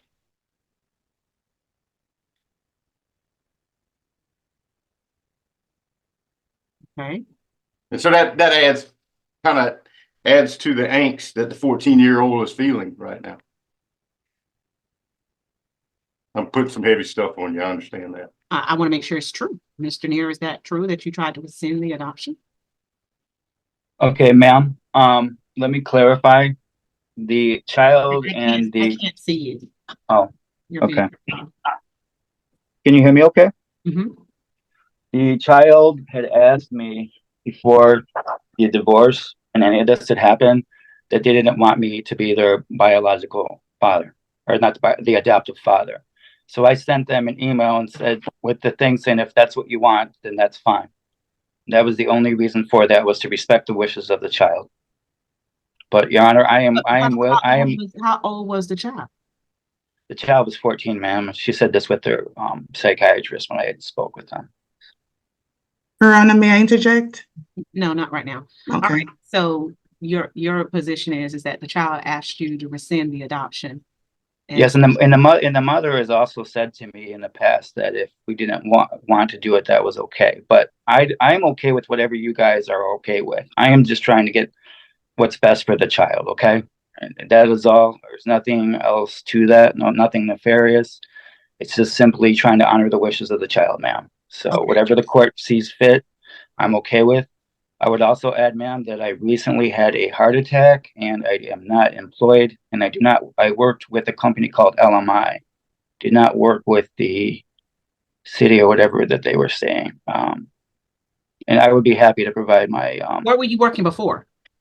I was working at LMI Systems. I worked there from August of 2022 until March 8th. There were layoffs from the company. Okay. So Subsequently, go ahead. So what was your income? Is it 40, 52 a year? No, ma'am. It's like in the neighborhood of like 47 something, 47. I can, if you want me to, I'd be happy to provide the. Okay. Are you laid off from LMI, or are you on some type of medical disability or something of that nature? I was laid off, ma'am. So you no longer work for them? Correct. Okay. But I just wanted to add a little bit more here. So I was looking for work. I was hired subsequently about 2 weeks later with a company called ADT. Okay. While working at ADT, I had suffered a heart attack. And since I had the heart attack, they let me go. So. Okay. So for right now, how are you paying your bills? Right now, ma'am, I am trying to collect unemployment. I was given a stipend from the company of around, I think it was around like 4,800, and I've basically been using that to pay for my rent and for my other expenses. So you were given a stipend for about $4,700, and that, yes, ma'am. And you're also applying for unemployment. That is correct. Okay. Is Ms. Johnson Neer aware of your heart attack and unemployment? I don't think so, ma'am. We've not had any communication. Okay. All right. Your Honor, are you having communication with the daughter, but not Ms. Johnson Neer? No, ma'am, because the daughter doesn't want to have contact with me, and I did not want to inflame the situation. And so I'm trying to do what's best here. I kind of feel like I'm walking on thin ice. So. Okay, I thought you said that you had spoken with her and she asked you to take. I did, ma'am. That was in January. Yeah, I should have given you the date. Okay, in January of this year, though. Yes, ma'am. I want to say it was either January or late December. I apologize, ma'am, but it was somewhere in that discussion. Okay, so and one more issue with regard to LMI. You think you were making about 47. ADT, what were you making? I was making 21 per hour. So that would have been probably about what, $840 a week. Okay.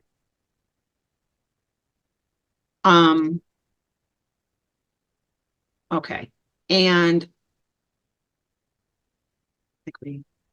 for a visitation, if the child did not want to visit or wanted to visit on her own terms while she's going through therapy, what would your response to that be?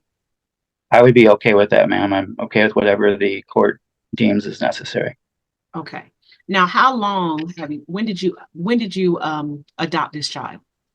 I adopted the child in around November of 2019. How long had you been in her life since before? I've been in her life since August of 2016 or September 1st when we were married. Yeah. August of 2016. Yes, ma'am. Okay, so at that time, what was she, like 7? Yes, ma'am. She had just turned 7. Uh-huh. And you adopted her, and you've been with basically in her life for the last 7 years. Correct. Okay. All right then. So let me go back to you, Mr. Sauls. Based on what you've heard with regard to the unemployment, do you want to have a moment, Ms. Johnson here? Or are you ready to ask the court what you want me to do in light of the fact that he's on a stipend now and preparing for unemployment? Because it looks like it might be a situation where we may need to come back in a few maybe weeks or months to kind of see where this whole unemployment situation is going. Yeah, Your Honor, I'd be glad to speak with her for a few minutes. And I apologize. I got everything mixed up there. My client is the prevention specialist, and Mr. Neer is a dispatcher for ADT. So I apologize with that. Let me talk with her for a minute and get back with you if that's okay. Okay. It'll be briefly. Okay. Miss, are you going to call her, or do you want me to put you in a breakout room? Your Honor, she's in my office. Oh, okay. All right. Okay. I apologize if you were waiting on me to tell you I was back. Yes, I was. Okay. Oh, I'm sorry. Okay. Yes. Okay. What's your position? Judge, we asked for discovery in this case. And so I just called LMI just real quick. I got that he was laid off March the 8th. And I got that he got a severance package of $2,780.70. And his usual amount, she told me all kind of stuff. $1,840 is what he usually makes. And that comes from LMI. Judge, I've asked for discovery. I even got it boarded that he should have brought it today, and I've seen nothing. My position is he hasn't paid since December, and he should have to pay some child support here. He hasn't paid since December. And what was the other part? That I think that he knew that he should have brought these documents. He should have provided these documents. And me just calling LMI, I think that he needs to pay some child support, Judge. Okay, but that's good. But where am I going to get the child support from? I mean, I guess that is a part of the discovery issue. But for right now, what I have is a person is unemployed. I don't know if you have some bank records, let me see some bank records, or if you have, some ideas of what other asset he has, a house, a car, or something I can pull from, then yes, I think everybody should pay child support. If they have the ability to pay, they should pay. And if they have assets that we can glean that from or leverage it from, I think you should get it. But if someone is telling me they're unemployed and I don't have any other sites of where the money is coming from, that significantly limits the court's ability for me to say child support. Now I can say he can pay child support from this anticipated unemployment, and I could probably do that because he anticipates getting unemployment. And right now he has this stipend that he's still living off of. We can pull a little bit of child support from that. But we're going to need something else with regard to, and we can reset the hearing if you need a little bit more time to figure out what assets he might have for child support. Judge, I didn't mean to interrupt you. I'm sorry. And I always can impute income too. And I don't mind imputing income because I can clearly do to impute income. And that's not something I'm necessarily against. But I also hear him say he had a heart attack. And so we got to figure out when he can actually go back to work. So those are some of the things that are just in the court's preview as to what I can do that actually makes sense to do. And so, Judge, I would like to have, I think that we should reset this hearing, but I think that he needs to cooperate with discovery. And, the fact that I called LMI like that and they were willing to give me that information, I mean, he sat here already today and didn't tell the truth to the court. I have bank records that indicate that he did get paid up until February the 12th. And I'm guessing that's when he stopped putting money in that account. Say that one more time. Up until February 12th, what happened? So I have him putting money into his account until February the 12th of this year. And now all of a sudden he told us when he got here that he was unemployed, but his employment was not terminated from LMI, the first company he said he worked with. until March the 8th. So yeah, we can And definitely so, well, reschedule the hearing and give you, and I will put an order that he's to immediately participate in the discovery so that you can get the documents and things that you might need so we can find out where the funds are. I think that's fair, Judge. Okay. And I think he's already indicated with regard to visitation that he's okay with whatever the daughter at 14 is wanting to do based on some of the circumstances that they're dealing with. So I don't see how it would hurt. Let's reschedule you another, we'll do another hearing. How much time you want? You want me to do it 3, 4 weeks, 5 weeks? How much time do you think you need in order to get ready? Well, Judge, all I need is him to give me his pay information and I'm ready. All right, we'll put it back on. We'll try to get it back on the calendar within the next couple of weeks. That'd be great. All right, so we're going to put it on a temporary, again, so that you can look through it. But if that temporary hearing doesn't resolve itself with information that you think is sufficient, then I'll have the hearing in the afternoon. Okay, just like we set up for today. Okay, Judge. All right, I'll see you guys. I appreciate it. Thank you. No problem. I'll see you guys in a couple of weeks. Okay. All right. Your Honor, if I may. Yes. I can get any updated leave of absence file for the first couple of weeks in May. Okay, yes, if you would do that, Mrs. Thomas, also we can make sure we get a date that works. Yes, Your Honor, I sure will. Thank you. All right, I'm sorry, Aline, I see that you called me. Call me again. Yes, ma'am. We're gonna go to the, Ms. Fuller, are you with me? Okay. I am, Judge. Okay, good. All right, so let's go to the Smith and the Day case real quick. Let's see what's going on with that one.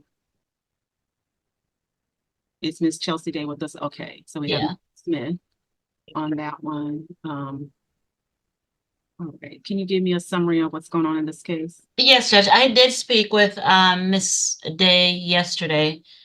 She is in agreement, and I just confirmed that while we were waiting with the legitimation. I don't think there's a pending case in state court of Clayton County for battery with Miss Day. And I think both parties are in agreement that we would want to keep this temporary based on the outcome of that case, because the victim in that case is Mr. Smith. There's a trial that's coming up on May 2nd or May 6th, I believe. So Mr. Smith brought is the victim in a criminal action where Miss Day is the defendant. That's correct, Your Honor. Okay, and that action is going to do what with our case? That case, I think Miss Smith she told Miss Day had some concerns or reservations. I'm not fully involved in that case, but she said she wanted to wait enough for that hearing that trial to be done because of the allegations that were made in that case on either side. I don't think it's a bad idea for us to get the outcome of the criminal case before we do a final in this case. Is it a felony or a misdemeanor? It's a misdemeanor battery. The misdemeanor. Okay. And so what do we think? Is somebody going to jail? I don't think anybody's No, going to jail. There was a lot of, she said she had some concerns about the statement that Mr. Smith made. That's going to come out. I'm really not sure what that was for her in that case. I don't know what the statements were. But she said herself that she wanted to make this a temporary, like she didn't want to do a. I just don't understand. Tell me, Ms. Day, I don't understand how, because even if something comes out in a criminal matter, that's a different case.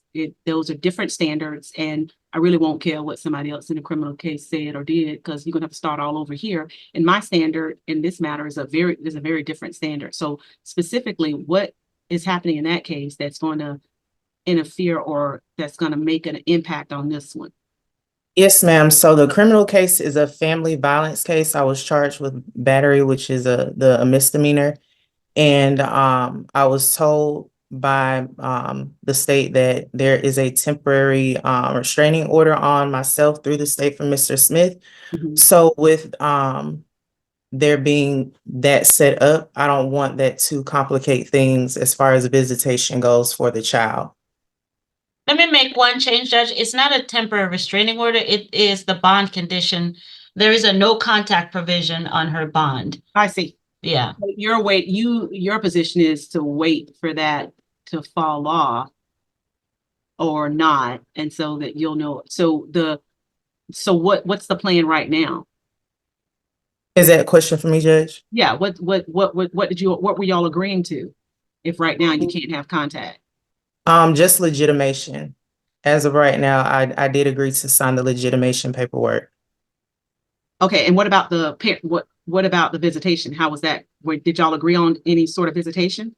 No, ma'am, we did not. We were just talking, Judge. I was asking her because her mom and Mr. Smith can do the exchange, so there's no real No, need. they can't. They cannot. No, they can't. Okay. That's not accurate.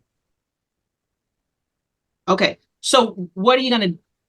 Let's assume, with regard to the criminal matter, that you cannot have contact with Mr. Smith. Yes, ma'am. Then someone would have to assist. Who would be that person?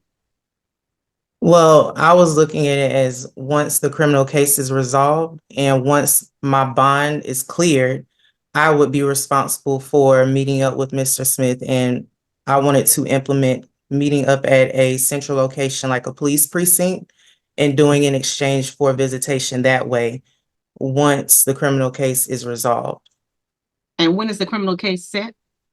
I believe I haven't heard from my attorney, but from what Attorney Fuller explained to me yesterday, I believe it was set for the second pretrial, and then the actual trial is supposed to take place on May 6th. That's calendar call on May 2nd, and then trial set for the week of May 6th. Yeah, I don't know. So May 6th, here's what I'm gonna do.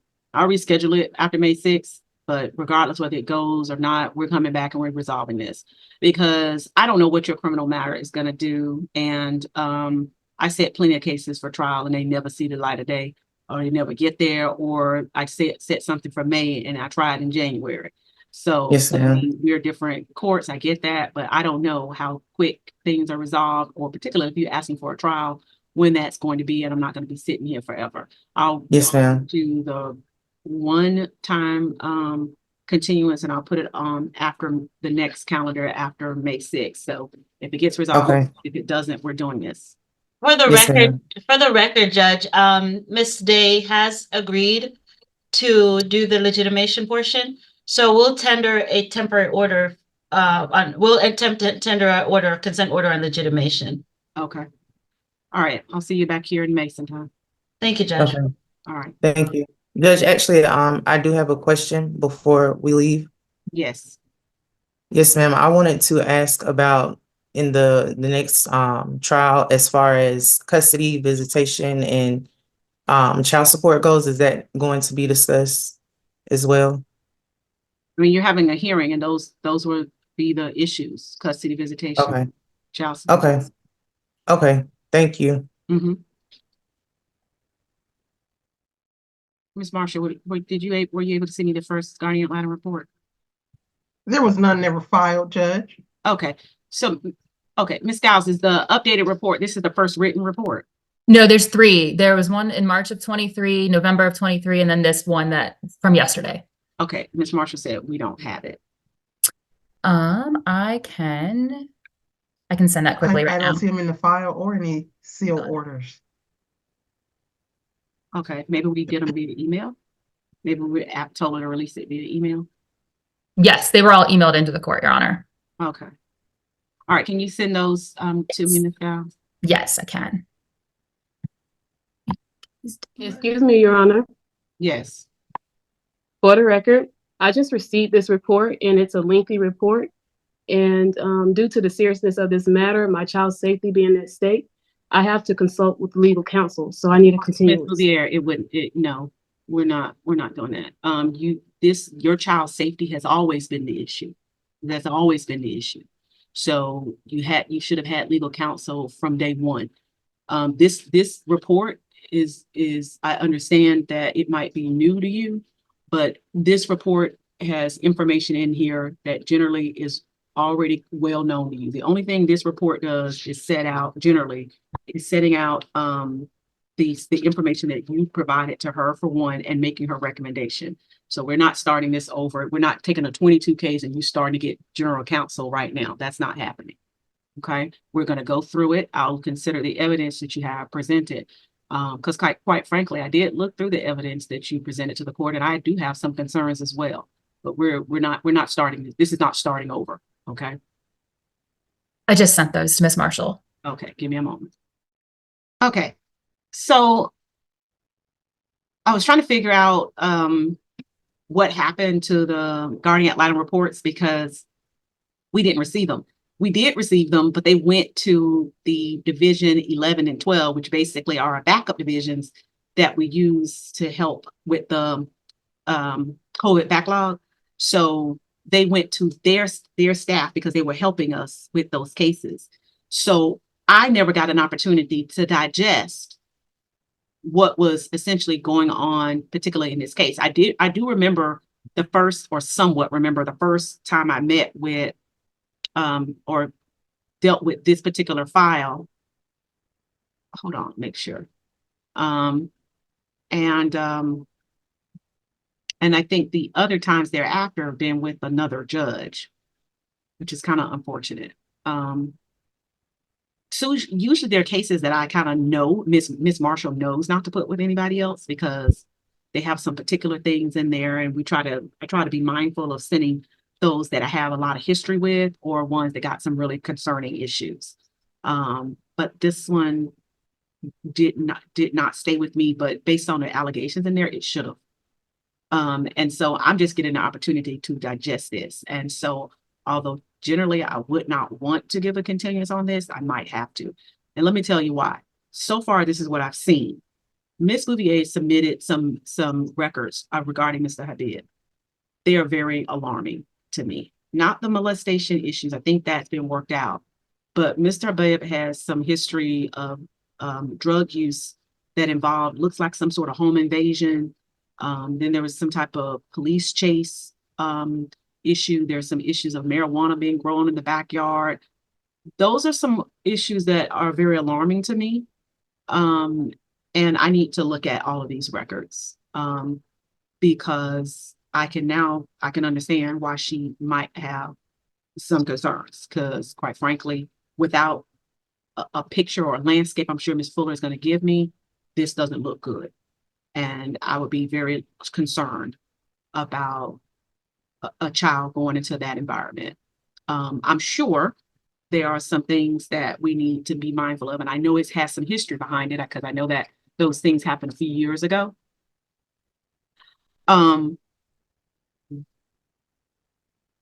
But they happened, or at least that's the allegation. And so I need to look at it. The reports are just too much for me to digest at 3 o'clock. So, because I think she submitted, I went back through and I looked at the exhibits that she submitted, and then I went back through Ms. Giles' reports that also have additional criminal issues on there. I think there was even one for Ms. Bouvier dealing with cruelty to children. That's correct, Judge. That I need to take a look at as well. So unfortunately, although generally I like to kind of push forward, I do think I need a moment to digest all of that. May I ask, Judge, these allegations did happen during the time that Mr. Habib and Ms. Bouvier were together in their relationship. She has some criminal charges as well. Subsequent to those allegations, those charges, they were still co-parenting. Mr. Habib had the child for some time, and they were still co-parenting. The only reason why Ms. Bouvier said that she doesn't want him to have contact with the child is because of this child molestation allegations, which that's not what she put in her reports. Her put in her reports for the safety of father dealing with those allegations. That she didn't just say molestation. She said also the general safety of the child. So here's the thing. I really don't care to some extent if Ms. Bouvier was like, okay, I'm okay with him staying with her. I may not be. Because, if you got somebody breaking down your door to come into your house and then the police alleging that dope is everywhere, that's alarming to me. Okay. And that's when they were living together, Judge. That might be. I don't know. Like I said, I can't, it's no need of you explaining because I understand there's a landscape to it. I'm just telling you, I don't know what that landscape is, and I need to give you the opportunity to give that to me. So what I need to do is read through Ms. Giles' reports so that I will have a better understanding of where we all are instead of jumping to conclusions. I don't want to do that. So, and then stuff all the information in my head and then listen to you guys. I don't think that would be fair. So what I'm suggesting to do is let me read through her reports.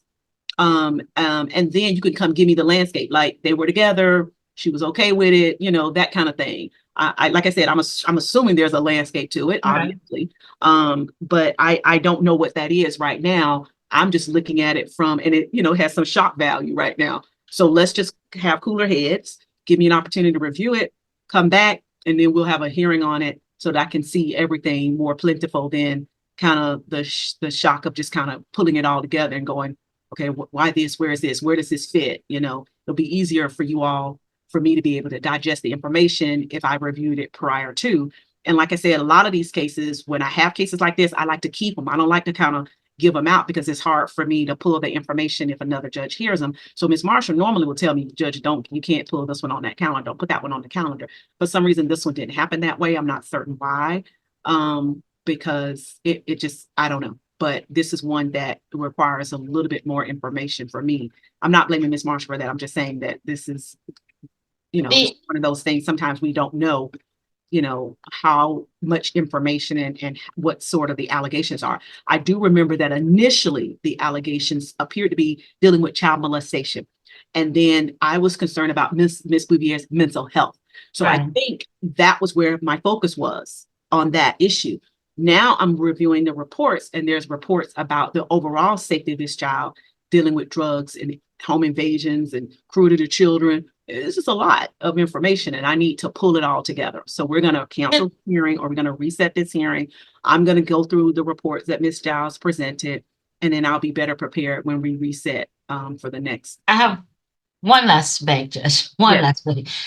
So part of our issue is, I think we have not been able to work out some sort of amicable agreement with Miss Bouvier. I feel like if we reset this another time, and there's a long period of time where she wouldn't get the psychological evaluation done, etc. So we weren't able to do any kind of visitations during Christmas, etc. Mr. Bouvier, he moved in with his mom. She's a licensed attorney in the state of Georgia. I would ask the court at this point, just as an interim order, that he can have supervised visits at the grandmother's house pending this matter. Grandma, he has a significant relative connection.